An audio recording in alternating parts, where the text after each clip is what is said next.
सत्य वचन, अमर वचन, जीवित वचन, दिव्य वचन, सत्य वचन, अमर वचन, जीवित वचन। साई दा बामा बनी दा बामा बगरे रे सा नी रे सा नी रे सा नी रे सा नी रे सा। दिव्य वचन, सत्य वचन, अमर वचन, जीवित वचन, दिव्य वचन, दिव्य वचन।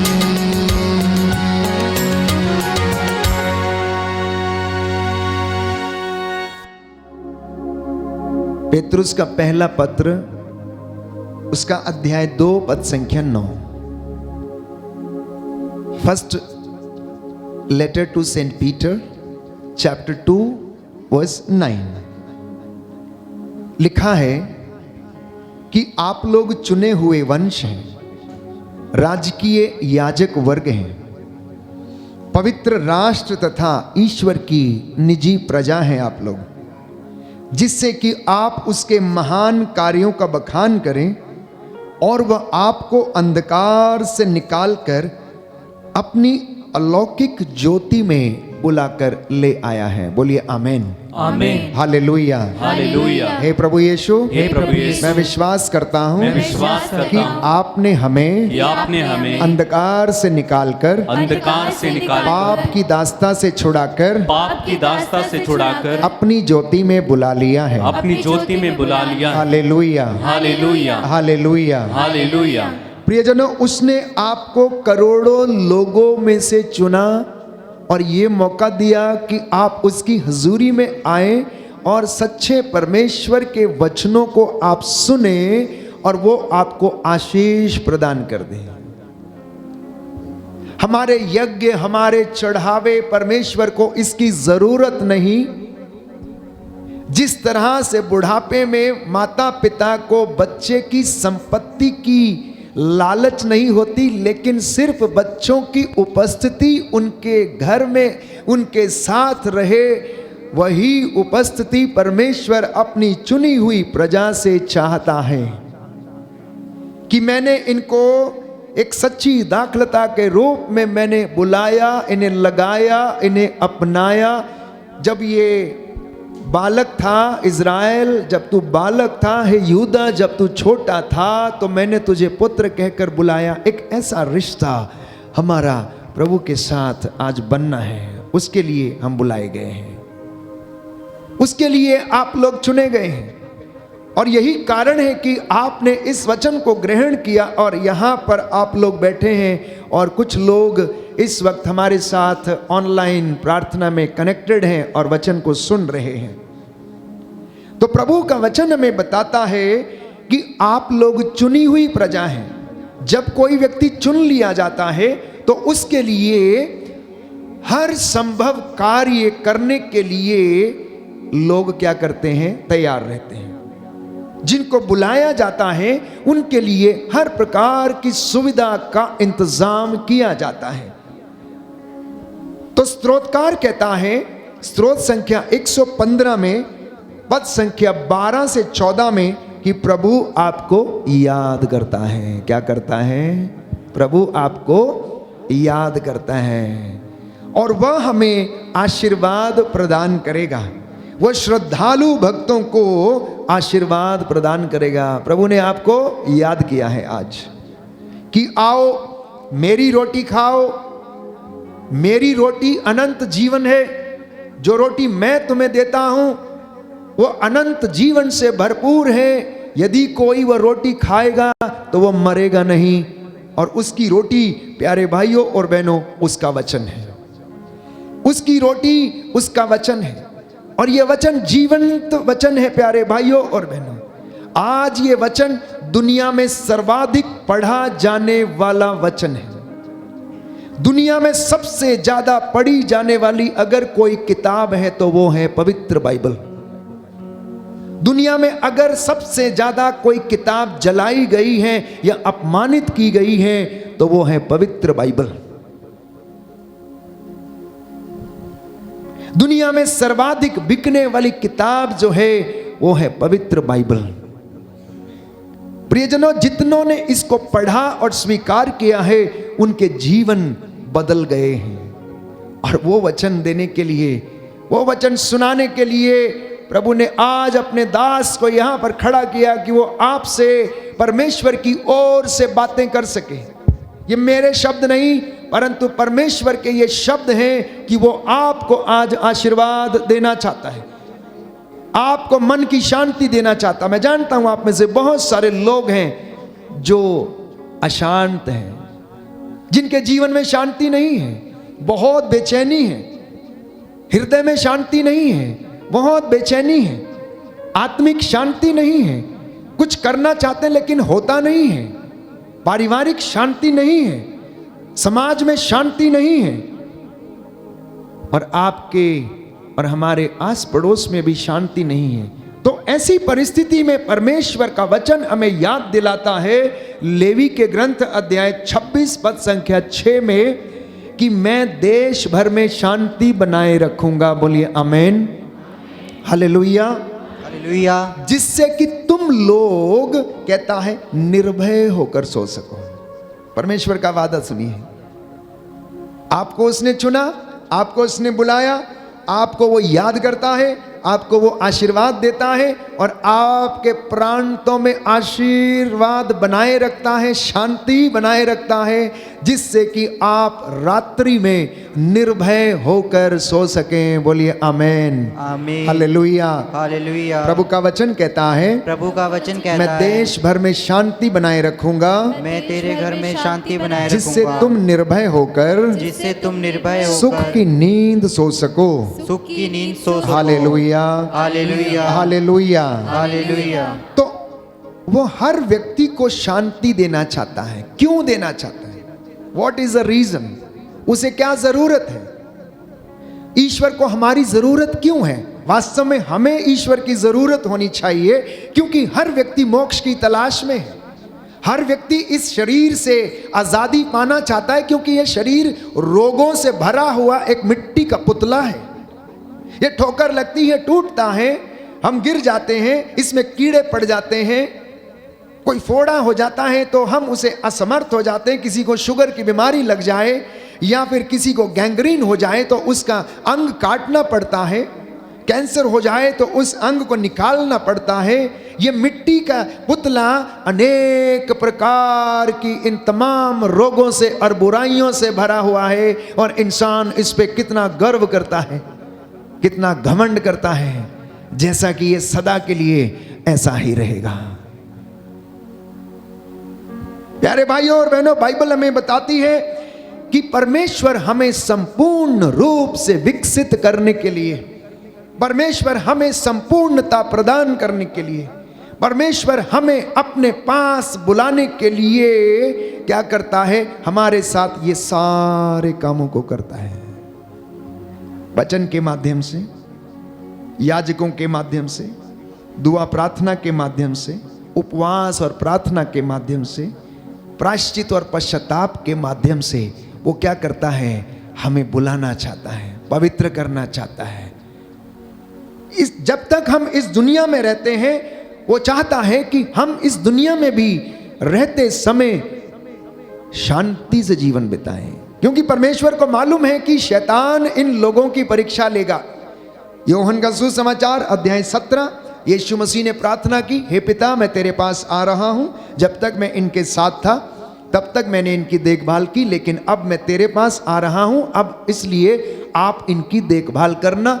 और आपकी देखभाल करने के लिए पवित्र आत्मा प्रभु यीशु हमें देकर चले गए, जो हमारी अस्पष्ट आहों को समझता है। बाइबल में बताती है, इब्रानियों के पत्र अध्याय 4 में हम पढ़ते हैं कि वो हमारी अस्पष्ट आहों को समझता है और प्रार्थना करता है, और उस प्रार्थना के जरिए आपको परमेश्वर अनुग्रह प्रदान करता है। बोलिए आमेन, आमीन, हालेलुया, हालेलुया। हे प्रभु यीशु, हे प्रभु यीशु, मैं विश्वास करता हूँ मैं विश्वास कि करता हूँ आप मुझे कि आप मुझे पवित्र आत्मा के वरदानों से पवित्र आत्मा के वरदान भरते हैं। भरते हैं। Hallelujah, hallelujah, hallelujah. हालेलुया।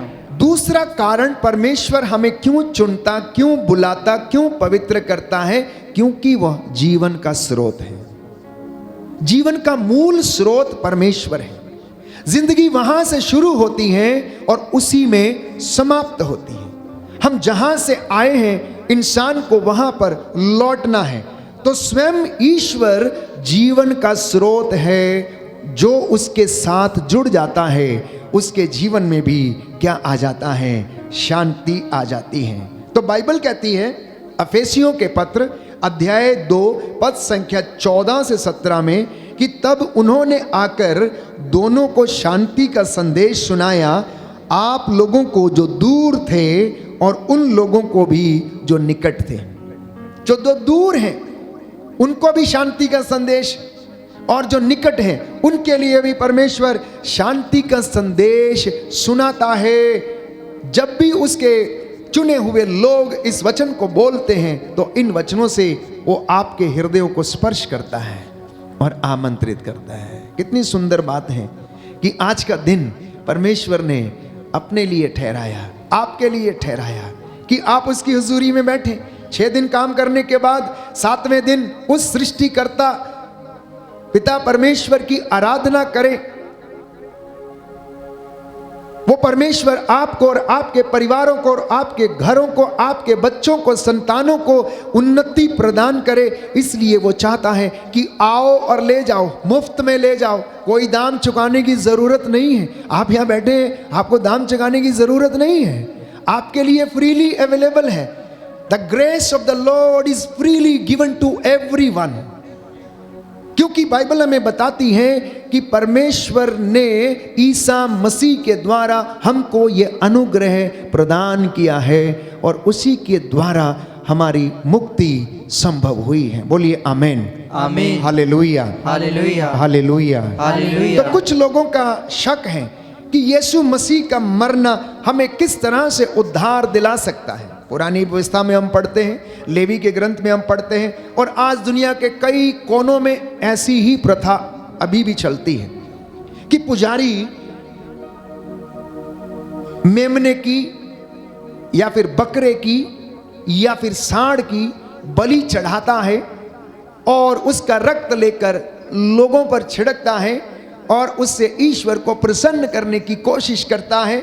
यहूदी प्रथा में भी हम यही पढ़ते हैं, पुरानी व्यवस्था में, लेवी के ग्रंथ में हम पढ़ते हैं कि जब यज्ञ और चढ़ावे चढ़ाए जाते थे तो मेमने का वध करके जो निर्दोष हुआ करता था उसका वध करके याजक उस लहू को लेकर लोगों पर छिड़कता था। और प्यारे भाइयों और बहनों, ये सोचकर कि इस लहू के द्वारा पापों का प्रायश्चित होगा।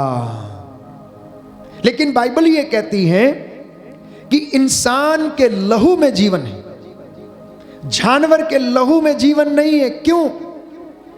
क्योंकि जानवर का लहू दूसरे जानवर को यदि देंगे भी तो भी जान नहीं बचेगी, लेकिन इंसान का रक्त दूसरे इंसान के अंदर प्रवाहित कर दिया जाए तो उसे जीवन मिल जाता है। अगर किसी की किडनी खराब हो जाती है तो आपके भाई या बहन या पति की किडनी आपको मिल जाए तो आप जीवित रह सकते हैं, क्योंकि उसमें जीवन है। अब मात्र जीवन होने से फर्क नहीं पड़ता। सुनिए ध्यान से, मात्र जीवन होने से फर्क नहीं पड़ता। वो जीवन पवित्र होना चाहिए, वो जीवन निर्दोष होना चाहिए। तो बाइबल रोमियो के पत्र अध्याय 3 पद संख्या 23 में कहती है, सबने पाप किया, सब ईश्वर की महिमा से वंचित है। तो इंसान ईश्वर की महिमा से वंचित है। तो इंसान से उत्पन्न इंसान हमारे पापों का उद्धार नहीं कर सकता। भविष्यवाणी के रूप में यशायाह नबी ने 6000 साल पहले, ईसा के आने से 6000 साल पहले भविष्यवाणी की और कहा कि एक कुंवारी गर्भवती होगी, वह पुत्र जनेगी, पवित्र आत्मा के द्वारा वो पुत्र इस दुनिया में आएगा जिसका नाम होगा ईसा अर्थात इमैनुएल, जो इस दुनिया पे राज करेगा, उसके राज का कभी अंत नहीं होगा। और उसका अर्थ है कि ईश्वर हमारे साथ रहेगा। ईसा के आने से लगभग 6000 साल पहले यह भविष्यवाणी की गई थी और उस भविष्यवाणी को पूरा होना अनिवार्य था। इसलिए लूकस के सुसमाचार में हम पढ़ते हैं कि गैब्रियल दूत मां मरियम के पास भेजा गया और उससे कहा, प्रणाम प्रभु की कृपा पात्री, तू नारियों में धन्य है, प्रभु की कृपा तुझ पर हुई, पवित्र आत्मा तुझ पर उतरेगा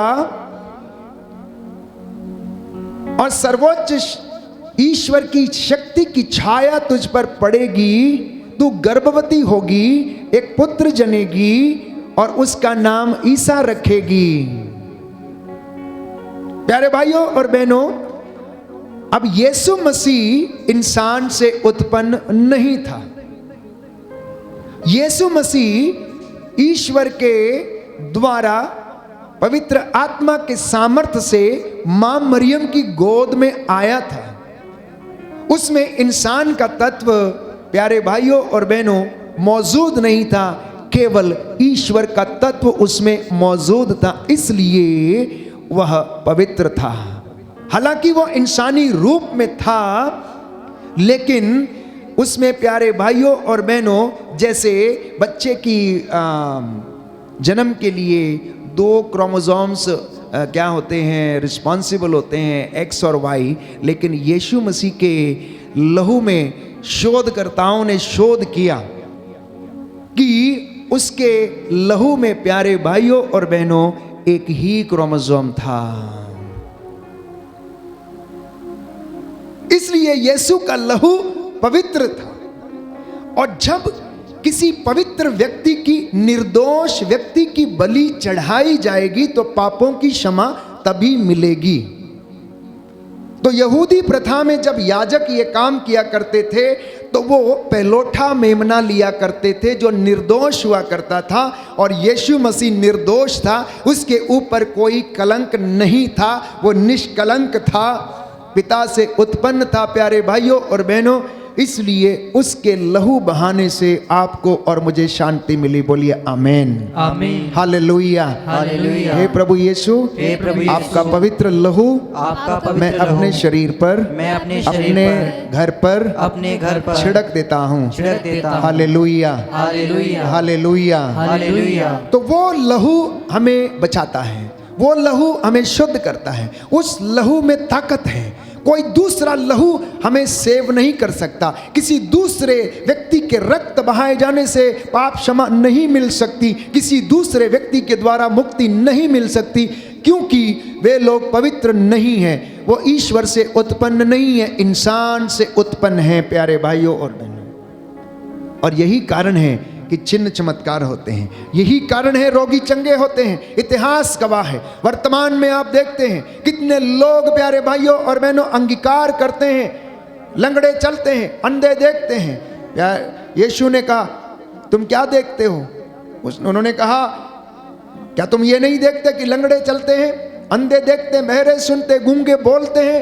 यीशु मसीह ने अपनी सेवकाई में यही किया, दुष्ट आत्माओं को निकाला, बंदियों को उसने रिहा किया। जितने भी लोग मंदिर में वो सब काम कर रहे थे, उन सबको उसने वहां से भगाया। प्यारे भाई और बहनों, क्योंकि वो चाहता है कि आप लोग प्रभु की पवित्र प्रजा बनकर उसके साथ रहें। फिलिपियों के पत्र अध्याय 4 पद संख्या 7 में हम पढ़ते हैं कि ईश्वर की शांति जो हमारी समझ से परे है, आपके हृदयों और विचारों को ईसा मसीह में सुरक्षित रखेगी। देखिए, परमेश्वर की बहुत सारी बातें, संहिता की बहुत सारी बातें, परमेश्वर के बहुत सारे वचन हमारी सोच के परे हैं कि ये कैसे हो सकता है, क्योंकि इंसानी सोच एक लिमिटेड सोच है। हमारा एक दायरा है, हम उसी दायरे तक सोच सकते हैं, उससे ज़्यादा हम कुछ नहीं सोच सकते हैं।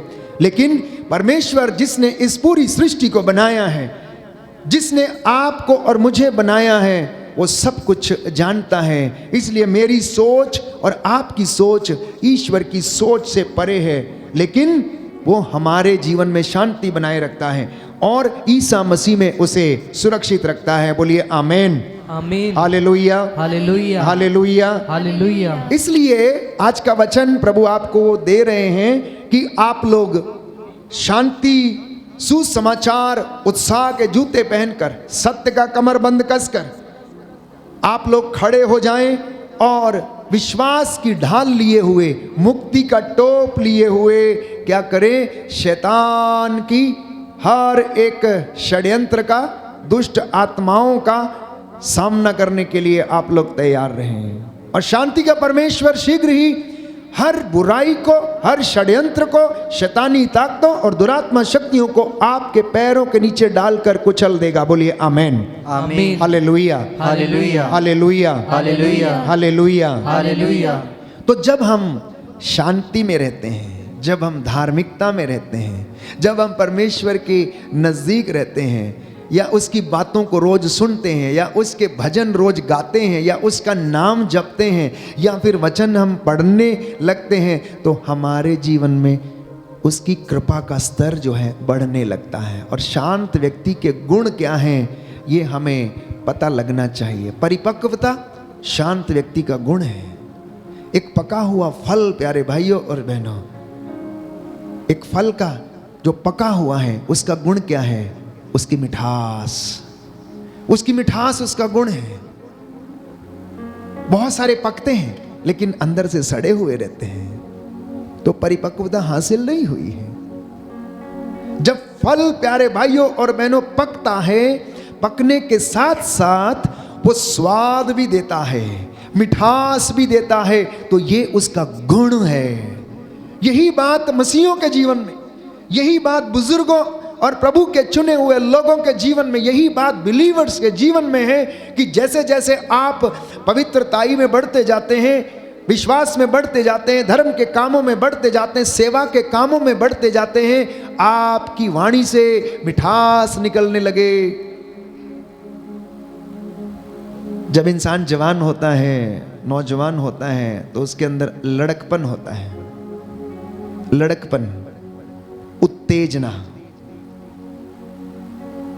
तुरंत उत्तेजित हो जाना। लेकिन जैसे जैसे उम्र ढलने लगती है, वैसे वैसे उसके अंदर यह परिवर्तन आना अनिवार्य है। और यह परिवर्तन कैसे आता है? जब तक हम वचन को सुनते नहीं, ग्रहण नहीं करते, अपने विचारों को नहीं बदलते, हम अपने रास्ते नहीं बदलते, तब तक ये नहीं आता। तो सबसे पहला गुण एक शांत व्यक्ति का है परिपक्वता। दूसरा गुण उसका है आत्मविश्वास। जो व्यक्ति प्रभु में शांति प्राप्त करता है, वचन में रहता है, उसका आत्मविश्वास बड़ा स्ट्रांग रहता है। उसे किसी चीज की कमी नहीं रहती, भरोसा करता है कि प्रभु मेरे जीवन में ऐसा करेगा। इसलिए आप लोगों के जीवन में यह विश्वास होना चाहिए कि प्रभु आपने कहा कि मैं तुम्हें शांति प्रदान करूंगा, तो ये वचन हमें ग्रहण करना है। प्रभु आपने कहा मैं तुम्हें चंगा करूंगा, ढारस रख, निराश मत हो, मैं तेरे आगे चलूंगा। आज ये वचन मेरे जीवन में पूरा हो जाए। आप इस वचन को लेकर जाएंगे, आपके जीवन में वो पूरा होगा। प्रभु आपने कहा थके मांदे और बोझ से दबे हुए लोगों मेरे पास आओ, मैं विश्राम दूंगा। और प्रभु आपको वो चीज प्रदान करेगा। तीसरा गुण कि वो अपने उद्देश्यों को सामने रखता है। जो व्यक्ति शांत है, प्रार्थना में है, धर्मी है, सबसे पहले उसकी प्राथमिकताएं होती हैं। प्राथमिकता क्या? सुबह उठना, सुबह उठकर भोर में परमेश्वर का धन्यवाद करना, परमात्मा से जुड़ जाना, क्योंकि वो हमें आत्मिक और आध्यात्मिक शक्ति से संपन्न करता है। आप देखिए, जो लोग सुबह के समय आध्यात्मिक शक्ति से संपन्न नहीं है या चार्ज नहीं है, उनका दिन भर दिमाग, प्यारे भाइयों और बहनों, उनकी बोली, उनकी लैंग्वेज सुबह से लेकर शाम तक गुस्से में, झगड़े में क्या होती है? बीतती है, बेचैनी में बीतती है। लेकिन यदि आप अपने आप को प्रातः की बेला से ही चार्ज करके चलते हैं, तो ईश्वर का तत्व इस वचन के रूप में हमारे जीवन में कार्य करता है। So therefore everyone needs to charge himself and herself in the morning with the word of God. हर व्यक्ति को सुबह उठकर परमेश्वर का भजन गाना, नाम जप करना और उसकी वाणी को ग्रहण करने की आवश्यकता है, उसके बाद अपने रोजमर्रा की जिंदगी में कामों को करने की आपको आशीष मिलेगी। चौथी बात, विनम्रता उसके जीवन में झलकती है। जो व्यक्ति धर्मी है, जो व्यक्ति सच्चा है, जो झूठ नहीं बोलता, विनम्रता उसके जीवन में झलकती है। पांचवी बात कि वह सर्वगुण संपन्न व्यक्ति के रूप में उभरने लगता है।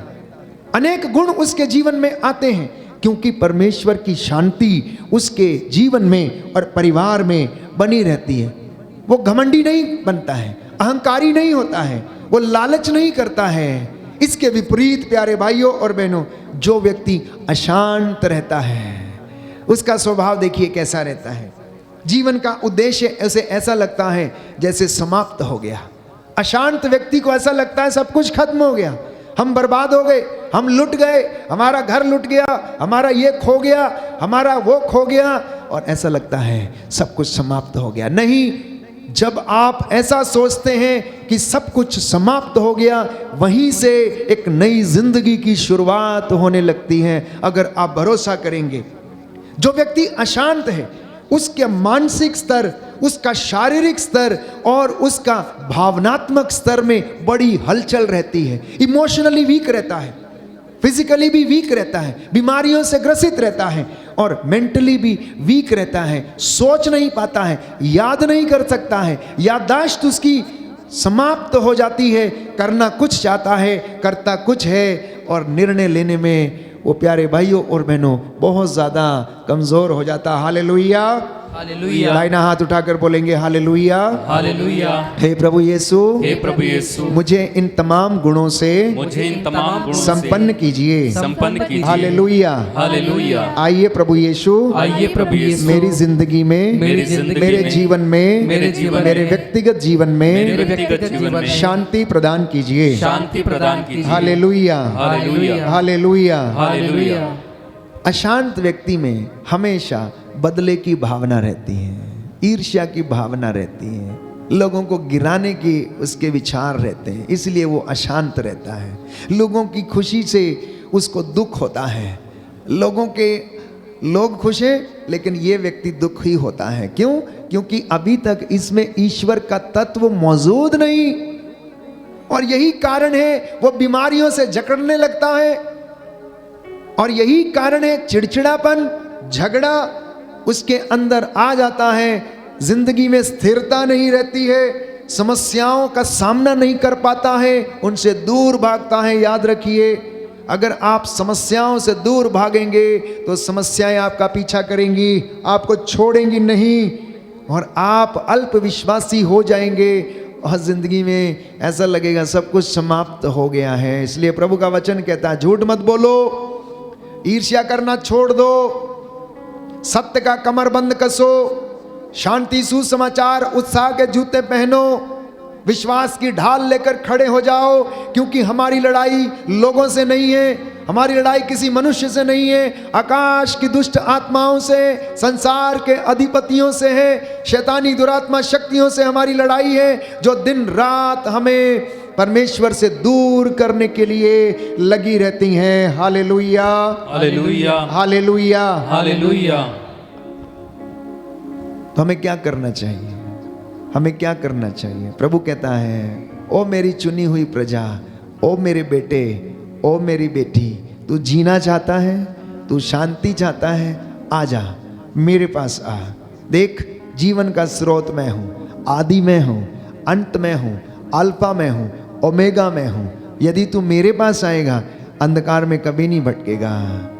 प्यारे भाइयों और बहनों, प्रभु ने कहा जिनको मैंने चुन लिया है और जो मेरे साथ हैं वो हमेशा अनंत काल तक जीवित रहेंगे। हम एक सुंदर गीत गाएंगे और प्रभु की महिमा करेंगे, और उसके बाद हम आज प्रभु से मशवरा करेंगे कि प्रभु हमें क्या करना चाहिए। हमें बताइए प्रभु वचन के माध्यम से कि प्रभु मेरे जीवन में शांति कैसे आ सकती है, माता पिता और बच्चों में शांति कैसे आ सकती है, भाई बहनों में कैसे वो प्रेम पनप सकता है। बहुत सारी बातें, व्यवहारिक बातें तो ना जाने कितनी है, मैं कितनी आपको गिना सकता हूं व्यवहारिक रूप से कि आप ऐसा करो तो ऐसा हो जाएगा, वैसा करो तो वैसा हो जाएगा, ऐसा करो तो वैसा करो। लेकिन बाइबल क्या कहती है कि परमेश्वर हमसे क्या चाहता है कि हम क्या करें, और ईश्वर की आशीष और उसका अनुग्रह हमारे जीवन में आ जाए।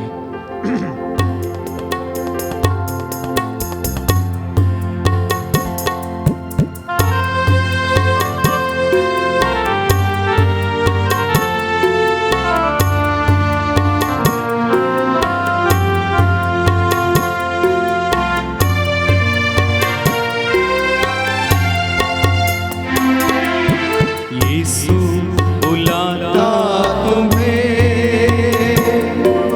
यीशु बुलाता तुम्हें, बड़ी चाह से तुमको बाहों में लेने। यीशु बुलाता तुम्हें, यीशु बुलाता तुम्हें। सभी लोग गाएंगे। यीशु बुलाता तुम्हें, बड़ी चाह से तुमको बाहों में लेने। यीशु बुलाता तुम्हें, दुख की गहराइयों में देगा शांति तुम्हें। दुख की गहराइयों में देगा शांति तुम्हें,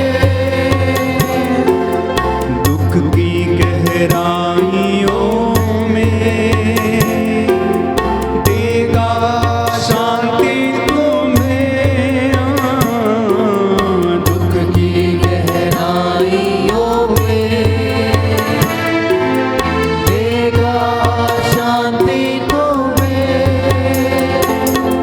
सोच समझ कर उसे निहारो, आनंद अनोखा देगा तुम्हें। सोच समझ कर उसे निहारो, आनंद अनोखा देगा।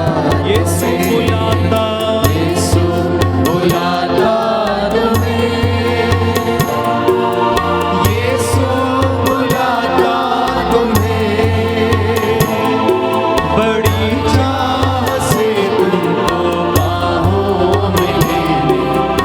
यीशु बुलाता तुम्हें। अगर तेरा दिल दुखित हो, वह शांति देगा तुम्हें। तेरा दिल दुखित हो, वो शांति देगा तुम्हें।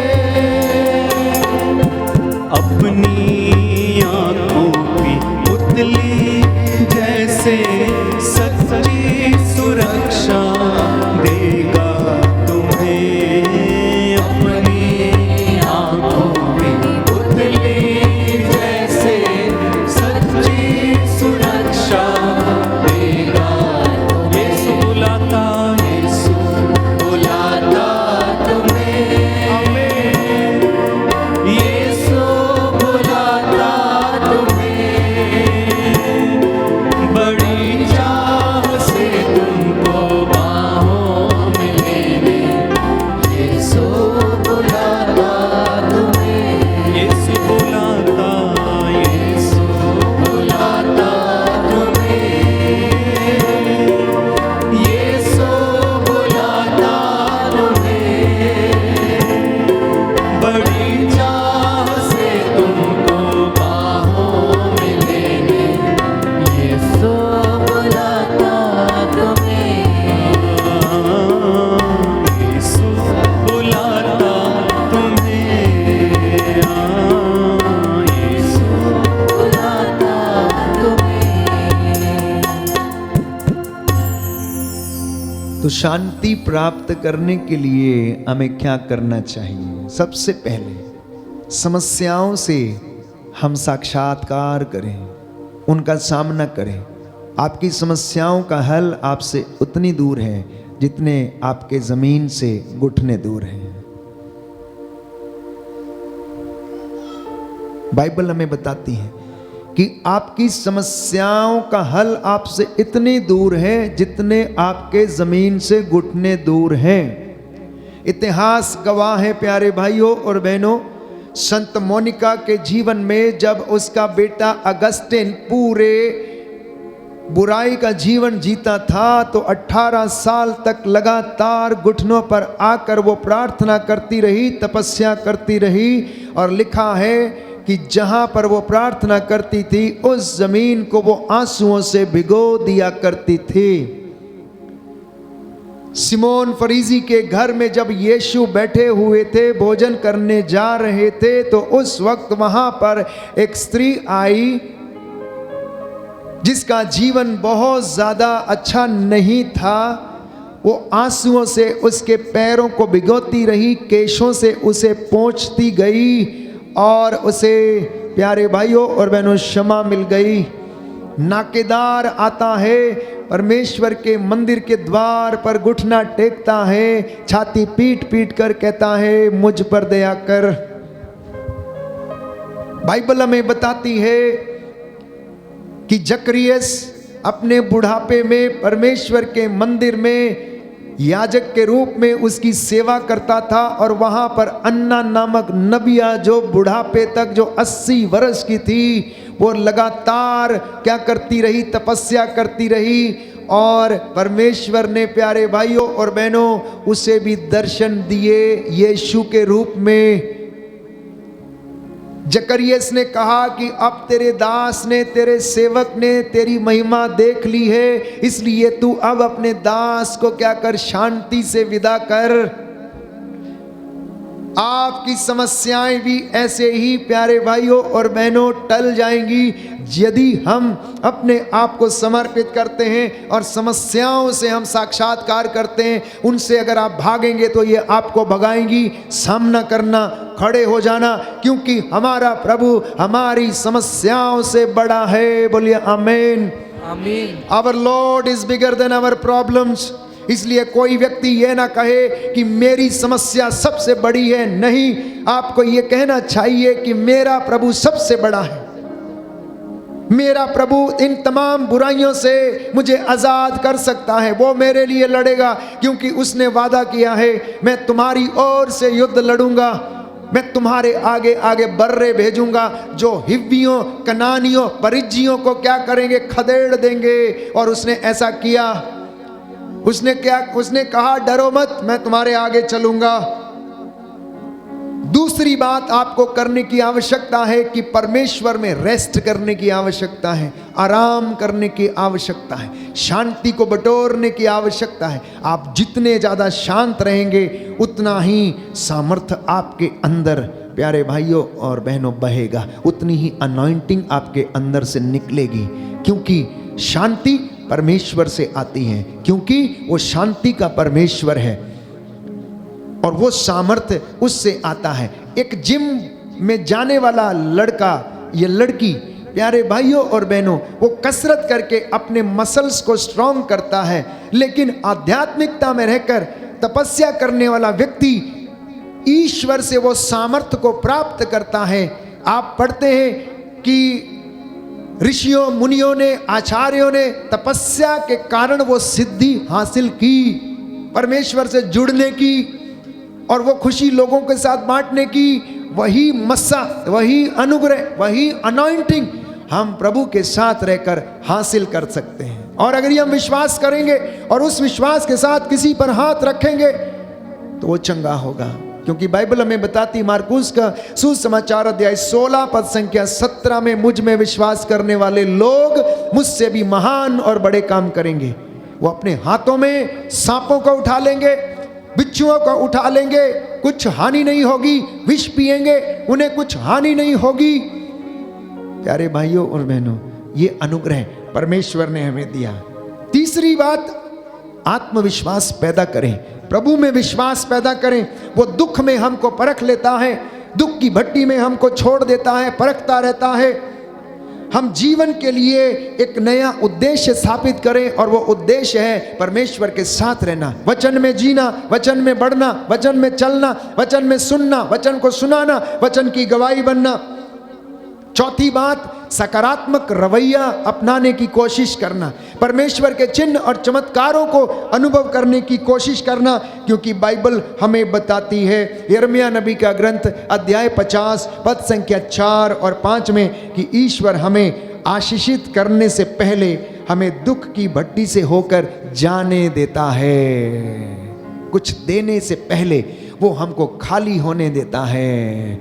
अनॉइंटिंग लेने से पहले वो हमको उपवास की तपस्या में जाने देता है, प्रार्थना की तपस्या में जाने देता है, अनुशासन में बनने देता है, और वो हमें आशीष देना चाहता है। वो हमारे जीवन में ऐसा होने देता है जिससे कि हम आग की भट्टी में नहीं, दुख की भट्टी में परखे जाएं और हमारे जीवन की परख हो जाए। क्योंकि बाइबल हमें बताती है प्यारे भाइयों और बहनों कि यशायाह नबी का ग्रंथ अध्याय 60 पद संख्या 22 में हम पढ़ते हैं कि उसमें से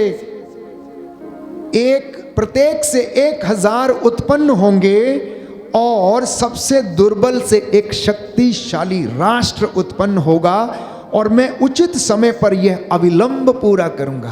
कहता है उसमें से प्रत्येक व्यक्ति से 1000 लोग उत्पन्न होंगे, और सबसे दुर्बल व्यक्ति से एक शक्तिशाली राष्ट्र उत्पन्न होगा।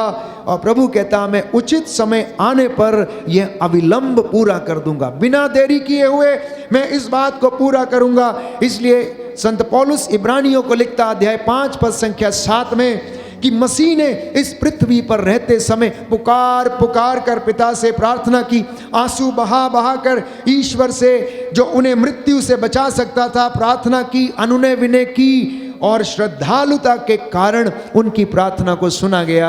आपकी भी प्रार्थना सुनी जाएगी। बोलिए आमेन, आमीन, hallelujah, hallelujah, hallelujah, hallelujah, hallelujah, hallelujah. हे प्रभु यीशु, हे प्रभु यीशु, मेरे जीवन में में आपके वादे आपके पूरे हो जाने दीजिए। पूरे हो जाने हालेलुया, हालेलुया, हालेलुया, हालेलुया। तो एक वादा आज प्रभु आपसे कर रहा है। जो सोचते हैं कि हम दुखी हैं, जो सोचते हैं कि बीमार हैं, जो सोचते हैं सब कुछ समाप्त हो गया, आज एक वादा प्रभु आपसे करना चाहता है।